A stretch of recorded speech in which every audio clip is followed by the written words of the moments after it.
आज हम रिसर्च की बात करेंगे, शोध की बात करेंगे, अनुसंधान की बात करेंगे। We will discuss in detail about the meaning and concept of research.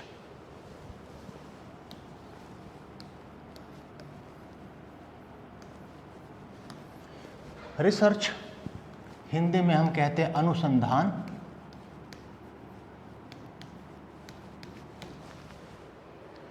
अनुसंधान के अर्थ की दो विभिन्न रूपों में बात करेंगे। सबसे पहले बात करेंगे रिसर्च एज ए प्रोसेस। अनुसंधान एक प्रक्रिया के रूप में उसका क्या अर्थ है उसकी बात करेंगे। तो शुरू करते हैं।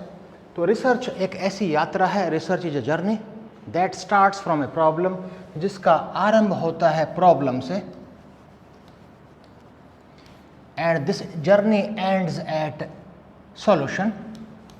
तो कुल मिलाकर हम कहेंगे एक प्रॉब्लम से लेकर सॉल्यूशन तक की यात्रा एक रिसर्च है, अनुसंधान है या शोध है।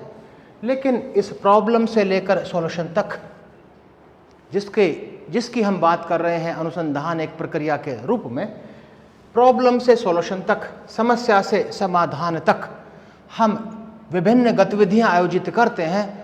We perform different types of activities.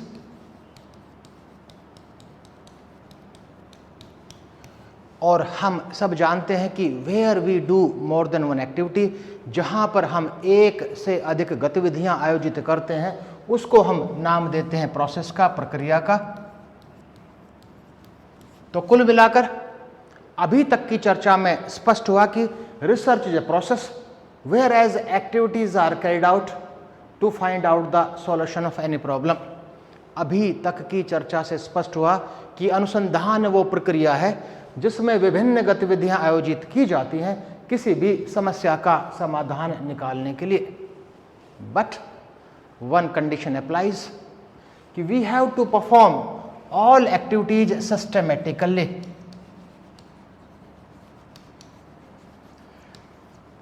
हमें जितनी भी गतिविधियां हैं उन सभी गतिविधियों को सिस्टमेटिकली करना है। Then the question arises, what do you mean by systematically.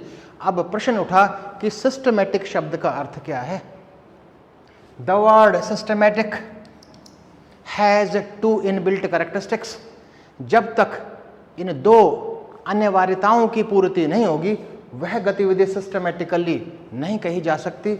One is we have to follow a sequence. हमें एक क्रम को अपनाना है। ये सभी गतिविधियां क्रमानुसार होंगी। Example, first we have to identify our problem. सबसे पहले हमें समस्या की पहचान करनी है। Then we have to formulate objective. फिर हमें उद्देश्यों का निर्माण करना है। Then we have to formulate hypothesis. उसके बाद हमें परिकल्पना का निर्माण करना है। Then we have to collect data.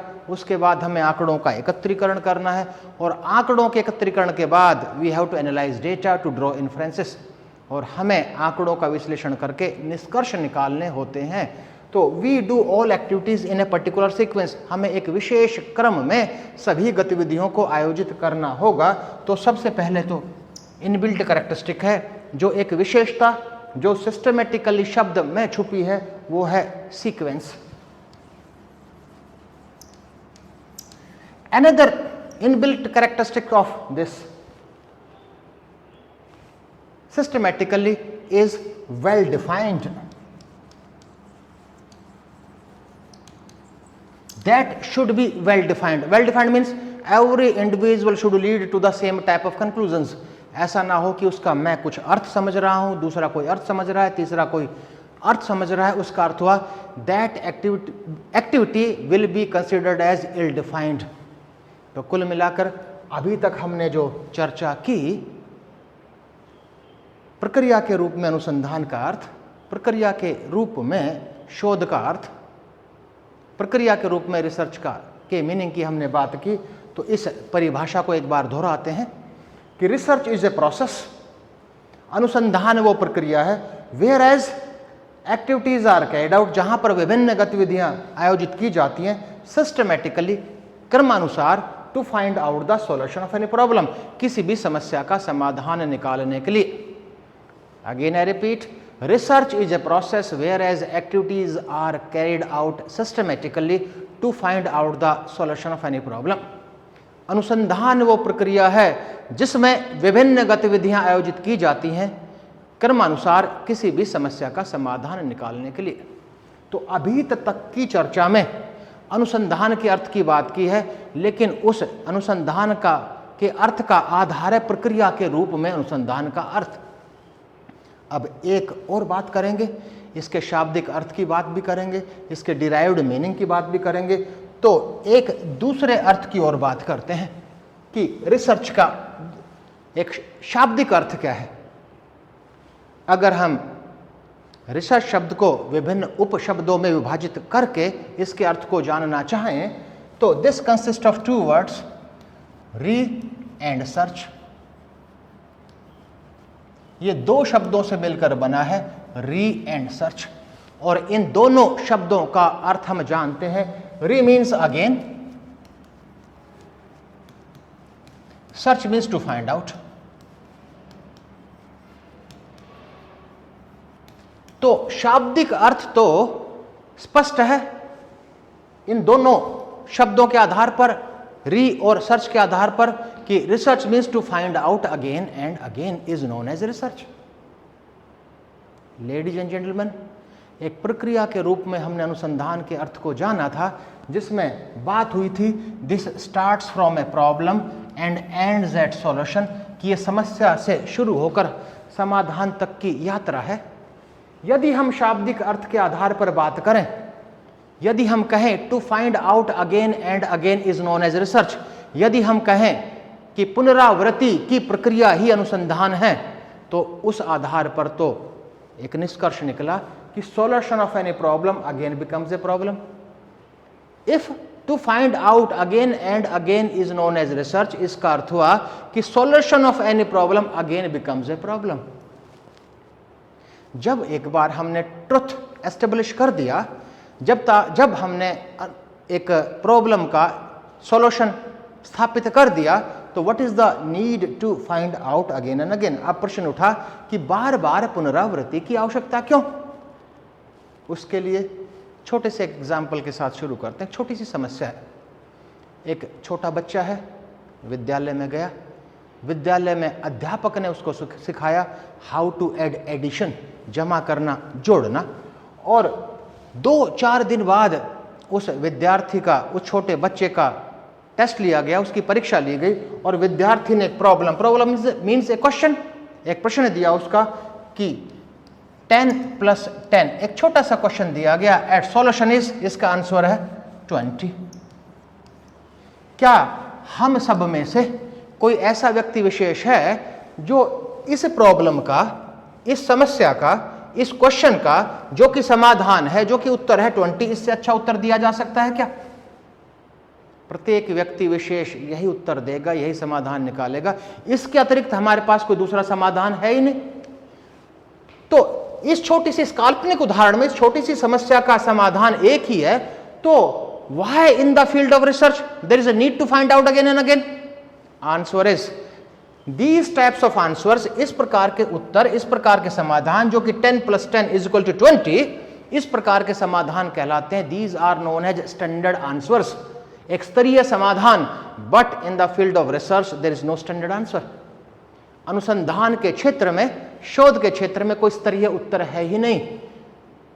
When the standard answer is established, जिस दिन एक स्तरीय उत्तर स्थापित हो गया, that becomes a theory, that becomes a principle, उस दिन एक सिद्धांत की उत्पत्ति हो गई। तो उत्तर यही है कि since there is no standard answer in the field of research, so there is a need to find out again and again. एक बार और दोहराता हूं, अनुसंधान की अवधारणा और उसके अर्थ के बारे में बात कर रहे हैं। दो विभिन्न अर्थों की हम बात कर चुके हैं। पहला अर्थ था प्रक्रिया के अनुरूप अनुसंधान क्या है, दूसरा शाब्दिक अर्थ क्या है। अब एक बात करेंगे और कि what is the origin of any problem, कि जो प्रॉब्लम है इसका ऑरिजिन क्या है, what is the origin of this problem. कि समस्या की उत्पत्ति कहाँ से होती है, क्योंकि किसी भी अनुसंधानकर्ता को, किसी भी शोधार्थी को, किसी भी इन्वेस्टिगेटर को, किसी भी रिसर्चर को समस्या को लेकर अनुसंधान करना होता है। तो what is the origin of any problem, छोटे से एक उदाहरण के साथ जानने का प्रयास करते हैं। मान लीजिए किसी स्पोर्ट्समैन का, किसी खिलाड़ी का बर्थडे है, फादर ने पैसे दिए, पिता ने पैसे दिए कि बेटा go to market and purchase T shirt, बाजार जाइए टी शर्ट खरीद कर लाइए। पिता का आदेश है, टी शर्ट खरीदनी है, लेकिन there is a variety of T shirts, choices हैं, एडिडास की लूँ, नाइक की लूँ, किसी तीसरे ब्रांड की लूँ, चौथे ब्रांड की लूँ। अगर टी शर्ट नाम की एक ही वस्तु रही होती, एक ही वैरायटी होती, एक ही ब्रांड रहा होता, तो इस काल्पनिक उदाहरण के आधार पर हम कह सकते हैं कि उस खिलाड़ी के लिए समस्या नहीं थी। अब किस ब्रांड का मैं टी शर्ट खरीदूं, यह एक छोटी सी समस्या उत्पन्न हो गई उस खिलाड़ी के लिए। तो निष्कर्ष निकला, where there is a choice there is a problem, जहां चॉइस होगी वहां प्रॉब्लम होगी। Where there is a variety there is a problem. तो बात हुई कि origin is where there is a choice there is a problem, where there is a variety there is a problem. लेकिन choice और variety ये दोनों ऐसे शब्द हैं जो हम दैनिक संप्रेषण में उपयोग में लाते हैं। We use these terminologies choice and variety in our day to day communication, but we are talking about research। लेकिन हम बात कर रहे हैं अनुसंधान की, हम बात कर रहे हैं रिसर्च की। तो एक और तीसरा शब्द आया, variance. Variance means compactness and scatteredness, differentiation. Where there is a variance there is a problem. लेकिन यहां तो बात हो रही है रिसर्च की, यहां तो बात हो रही है अनुसंधान की, लेकिन जो ये वेरिएंस शब्द है यह भी पूर्ण रूप से अप्लाइड स्टैटिस्टिक्स का शब्द है। This word variance belongs to applied statistics, व्यवहारिक सांख्यिकी का शब्द है, लेकिन हम तो बात कर रहे हैं रिसर्च की। तो एक और शब्द आया, variable.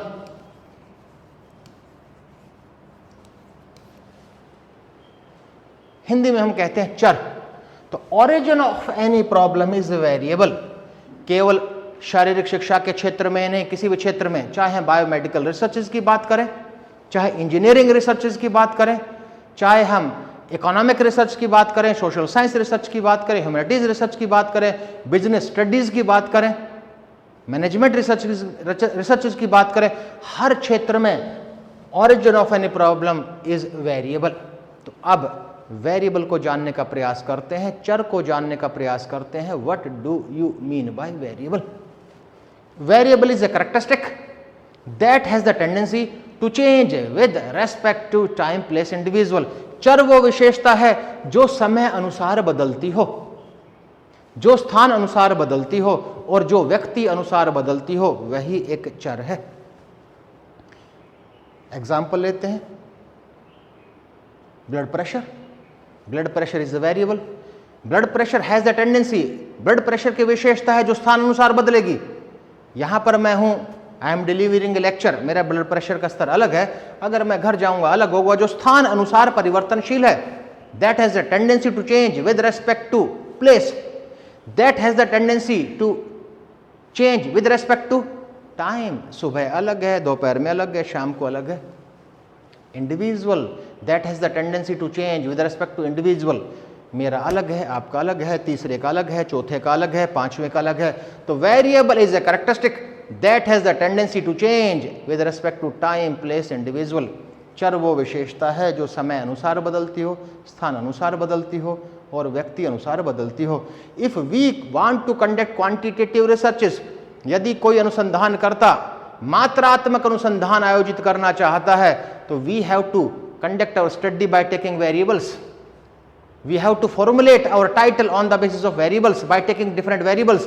There is a long list in the field of physical education, not only in physical education, in every field there is a long list of variables. For example, in physiology, if we talk about exercise physiology, there is a long list. Resting heart rate is a variable, resting respiratory rate is a variable, vital capacity is a variable, breath holding capacity is a variable, positive breath holding capacity is a variable, leukocytes, monocytes, neutrophils, eosinophils, basophils, hemoglobin, myoglobin, these are examples of different types of variables. Since all have the tendency to change with respect to time, place, individual, ये सभी चर की श्रेणी में है क्योंकि यह विशेषता इन सब में पाई जाती है। समय अनुसार परिवर्तनशील है, व्यक्ति अनुसार परिवर्तनशील है और स्थान अनुसार परिवर्तनशील है।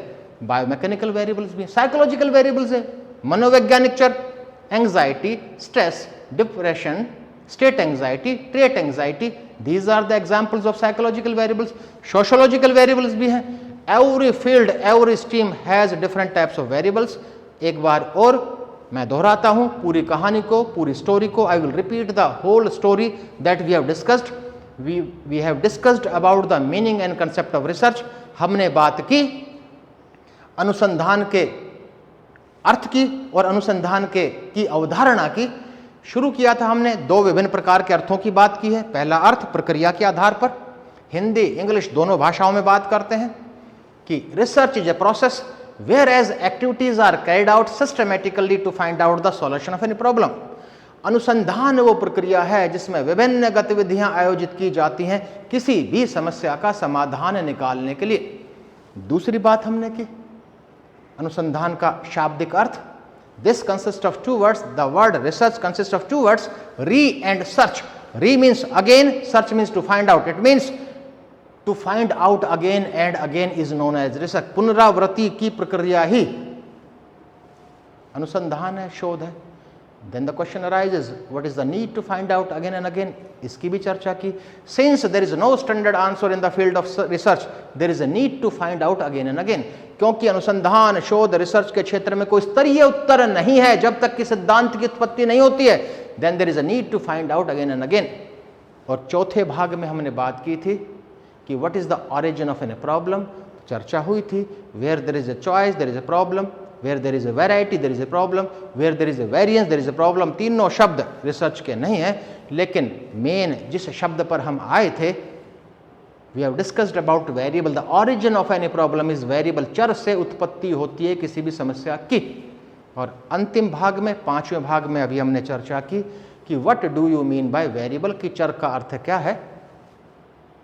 कि variable is a characteristic that has the tendency to change with respect to time, place, individual. चर वो विशेषता है जो समय अनुसार बदलती हो, स्थान अनुसार बदलती हो और व्यक्ति अनुसार बदलती हो. तो ये थी अनुसंधान के अर्थ की बात, ये थी अनुसंधान की अवधारणा की बात. We have discussed about the meaning and concept of research. और मैं विभिन्न लेक्चर्स के माध्यम से आप सबसे मिलता रहूँगा. Thank you very much.